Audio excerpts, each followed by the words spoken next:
Praise the lord. ఈరోజు దేవుని హెచ్చరిక మొదటి కొరింథీయులకు 11వ అధ్యాయము 27వ వచనము.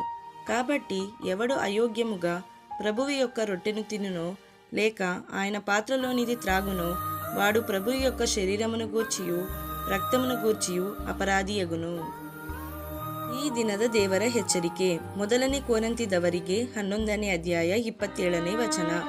ಹೀಗಿರುವುದರಿಂದ ಯಾವನಾದರೂ ಅಯೋಗ್ಯವಾಗಿ ಕರ್ತನ ರೊಟ್ಟಿಯನ್ನು ತಿಂದರೆ ಇಲ್ಲವೇ ಆತನ ಪಾತ್ರೆಯಲ್ಲಿ ಪಾನ ಮಾಡಿದರೆ ಅವನು ಕರ್ತನ ದೇಹಕ್ಕೂ ರಕ್ತಕ್ಕೂ ದ್ರೋಹ ಮಾಡಿದವನಾಗಿರುವನು. Today God's command. 1 Corinthians chapter 11 verses 27.